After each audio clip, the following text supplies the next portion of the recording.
Hi everyone, and welcome to MMT Mondays. We are entering into our third and final episode covering the numerous benefits of a federal job guarantee. If you've not already watched our first two episodes covering the benefits of a federal job guarantee, make sure to follow the links in the description below. Tonight, we will discuss the broad economic and social benefits of a federal job guarantee that ensure wealth accumulation starts at the bottom and trickles up instead of pooling at the top. In our first video, Dr. Bill Mitchell explains how the idea of a job guarantee policy combats the worst evil facing society, being unemployment. Dr. Mitchell explains how in a job guarantee program, the government offers a fixed wage to anybody who is ready, willing, and able to work. The price of labor would be fixed, while the quantity the government purchased would be allowed to float based on what's going on in the economy. In this way, it acts like a buffer stock scheme to stabilize the price of unskilled labor. This brings involuntary unemployment down immediately and permanently to zero. By fixing the cost of unskilled labor, it would also impart greater price stability to the economy as a whole. Dr. Mitchell goes on to explain how economists are more worried about micro-level reforms rather than realizing that the daily cost of unemployment is massive and outweighs all others. It's crazy. It's almost like this is similar to so many other issues facing our society where those in power prefer taking incremental approaches in the face of looming catastrophes. But, I digress. Employment is the worst evil or cost or whatever word you want to use that we can think of. The modern economist is obsessed with what we call microeconomic inefficiencies.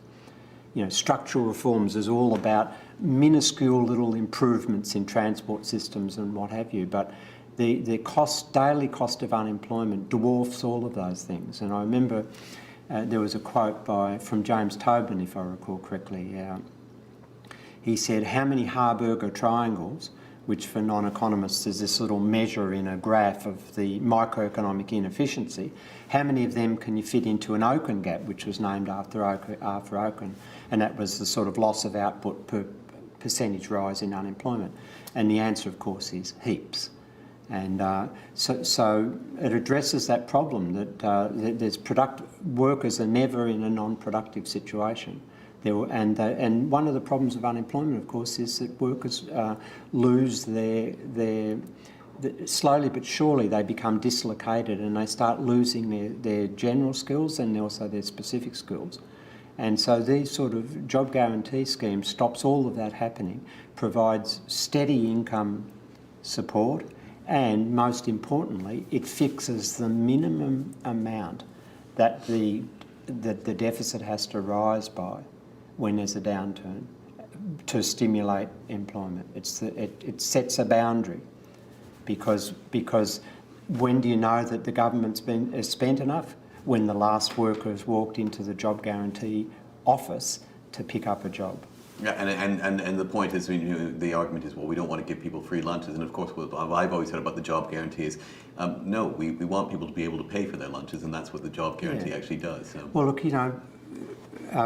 if you think about what we tolerate now, so let's go to Greece. We've got 60% of the 15 to 24-year-olds unemployed. That's your future generation of workers. They've now been unemployed, for some of them probably for 6 or 7 years already. We've got unemployment rates all around the world of, into double digits. In Europe, it's 10.8 or something at the moment percent. That's a drastic waste of human potential. Even if you take a hard line and just worry about sort of economic things, income losses, that's a dramatic daily loss of income that could be produced. And then if you add the things that psychologists and health professionals and sociologists worry about, and that is mental health and family breakdown and alcohol and substance abuse and all of the other pathologies that are the personal and family and community pathologies that are outside just the loss of income. It's a dramatic loss. So any system that was different to that would, it doesn't take a genius to invent a system that would be better than that. Mm-hmm. And for people who want to hang on to that system as if it's the Tina, there's no alternative, that's just untrue.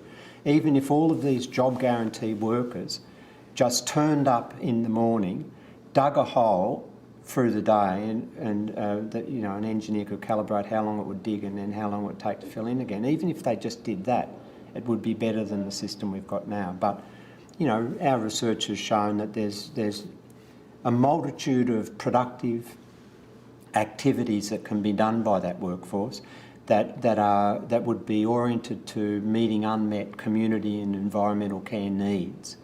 And so it's not just a matter of digging holes and filling them in again, the old sort of boondoggles. It's a matter of political will, actually. And one hopes that eventually that the governments will see the wisdom of that approach. I mean, one of the things that modern monetary theory emphasises, at least the way I talk about it, which reflects my background and where I came into economics, is that the government always chooses the unemployment rate.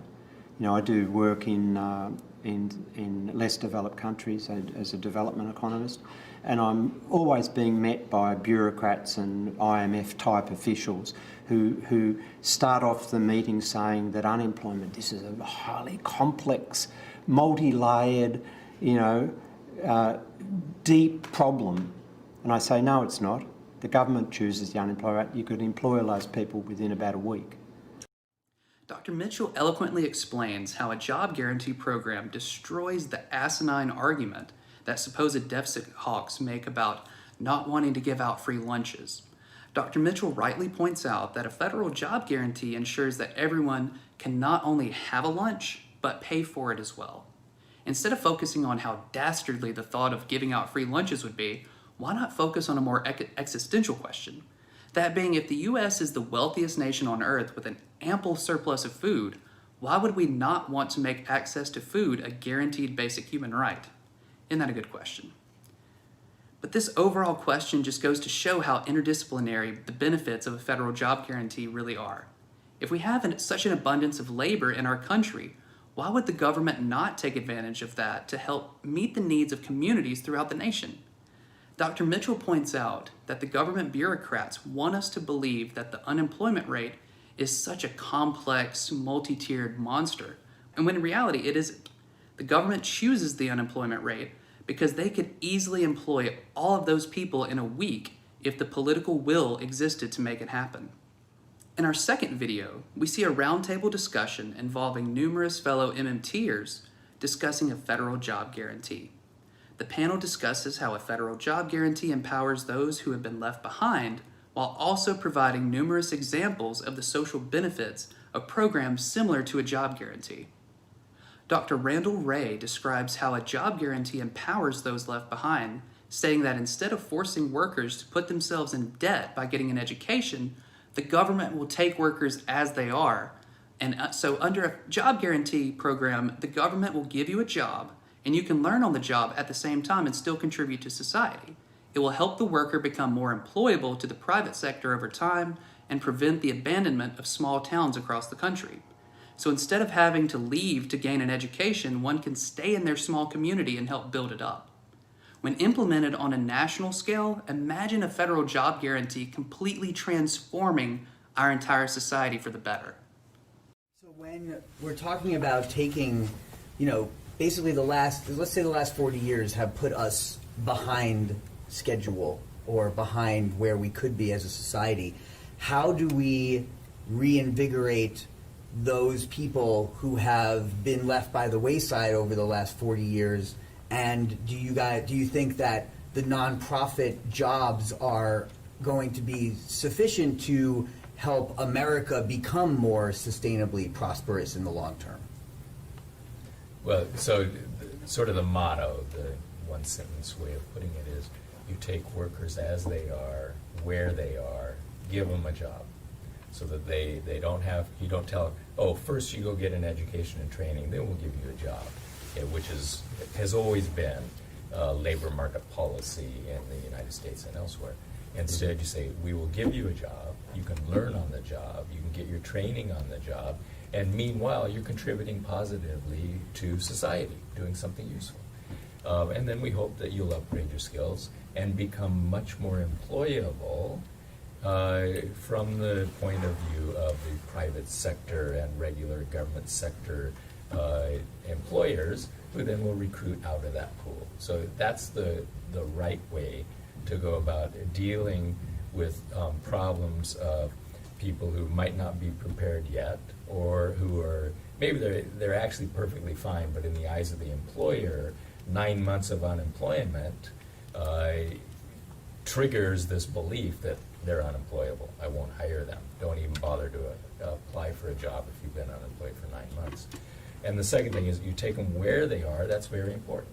You don't have to, leave the small towns all over this part of the country to get a job. There will be jobs in your community. You don't have to, break up the family and go search for jobs in cities. Professor Ray goes on to explain how FDR's New Deal, such as the WPA, achieved similar social benefits that a job guarantee would provide as well. During the New Deal, WPA workers built airports, roads, schools, national forests, and many other public buildings that we still use today. Throughout its existence, the WPA employed 13 million people at the height of the Great Depression when millions of workers were struggling to put food on the table.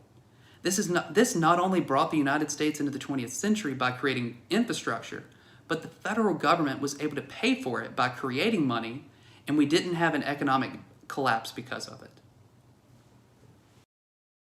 As far as this program that we're talking about that would try to flip that on its head and not, constantly be providing for more employable employees, do we have any examples either in our nation's past or in the world past where we've seen this be implemented and work in any kind of way?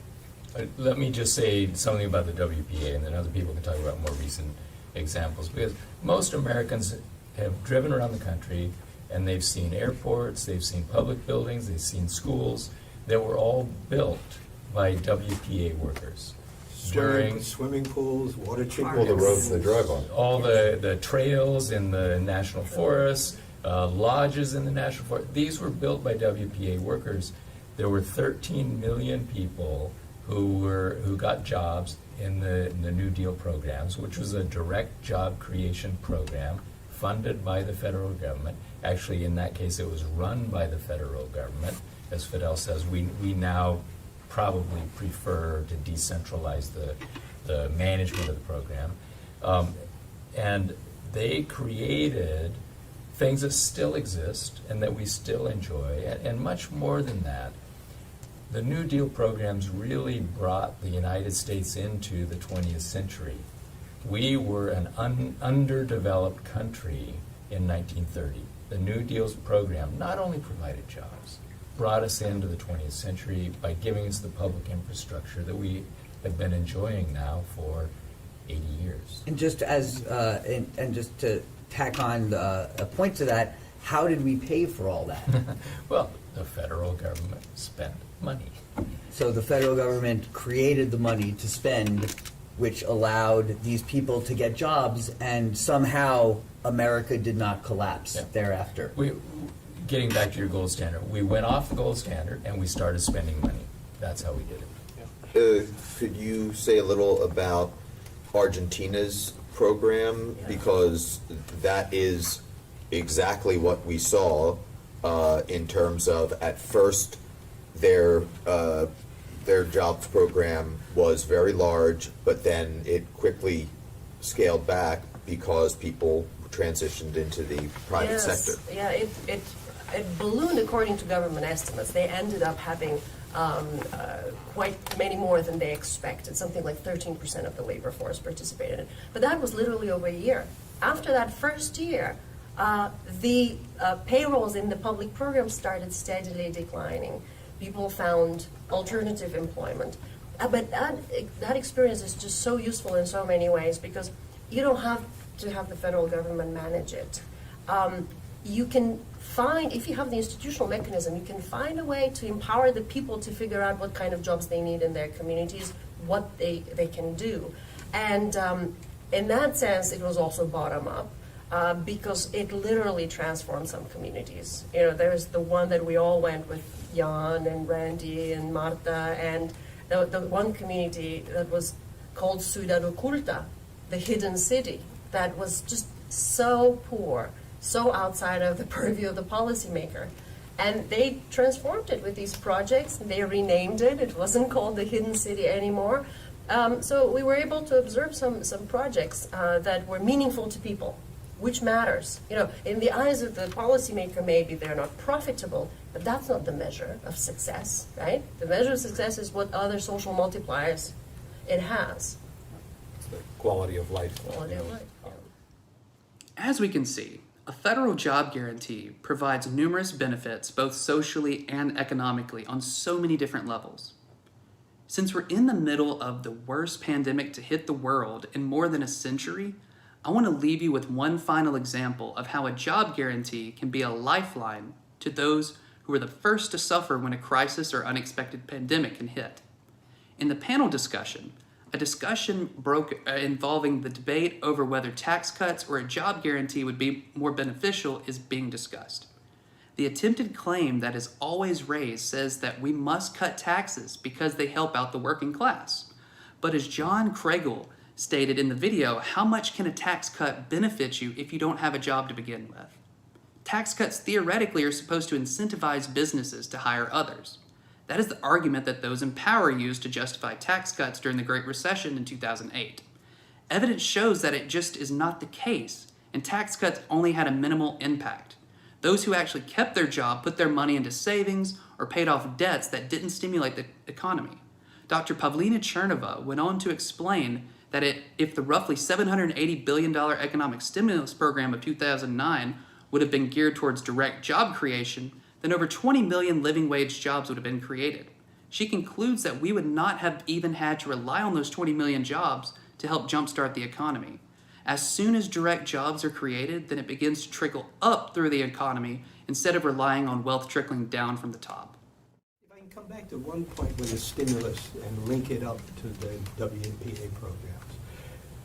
The stimulus, we know, had a very small direct job creation component. It had a very large, over a third component, which was tax reductions. And this is always an issue. If the government is going to intervene, is it better to intervene by reducing taxes, or is it better to intervene by increasing expenditures and directly employing people? Now the problem is, if you don't have a job, the tax cut is worth to you absolutely zero. So the presumption is that we're cutting taxes is that somehow or other the tax cut is going to feed through to other people spending more to hire other people. And the empirical evidence in all of the cases in which we have cut taxes is that in general the tax cut has a minimal impact on increasing expenditures. It simply goes into somebody's pocket or to pay off some debt. So it has minimal employment creating prospects. And this was one of the problems that we had with the stimulus program. If that 700 plus billion program had been a program of the WPA, then we would have something tangible to show for it, not only in terms of these physical structures, but in households that are not underwater on their houses and are able to feed their children without having to go on to food stamps and the other types of programs. So there's also an important point in terms of learning from that program, from the New Deal, is the importance of having direct employment-creating expenditure programs rather than running through this idea that, well, if we cut taxes somehow or other, incentives are going to be created for people to provide the employment. It just does not happen. In 2009, I did calculations, back of the envelope calculations of how many living wage jobs you could provide for the stimulus, for the $700 billion. Accounting for materials, I think like 50% of the budget goes to materials. You could create 20 million direct jobs. But the reality is you don't have to create 20 million jobs. As soon as you begin directly employing people, it trickles up through the economy, and then private sector has demand. It's one thing to spend money when you have unemployment insurance, and another thing to spend money when you have a decent paying job. And that goes into the cash registers of firms. Firms need to hire extra staff, etc. So you don't have to be looking at 20 million jobs, which is right now the gap of full-time jobs that are needed for this economy, that are wanted, right? So you just do a little bit, and it trickles up through the economy. So I want to conclude by dispelling an attack leveled against the federal job guarantee being some dystopian myth. For some reason, those who attack a federal job guarantee see the idea of full employment as some dirty word or some crazy pie-in-the-sky dream. A job guarantee is something totally different. It creates an opportunity for someone who wants to participate in a publicly useful job. Dr. Chernova concludes that a job guarantee is so much more than just full employment. The branches of benefits extend far out to provide an opportunity to build a life for not only yourself, but to contribute towards a more prosperous community for all.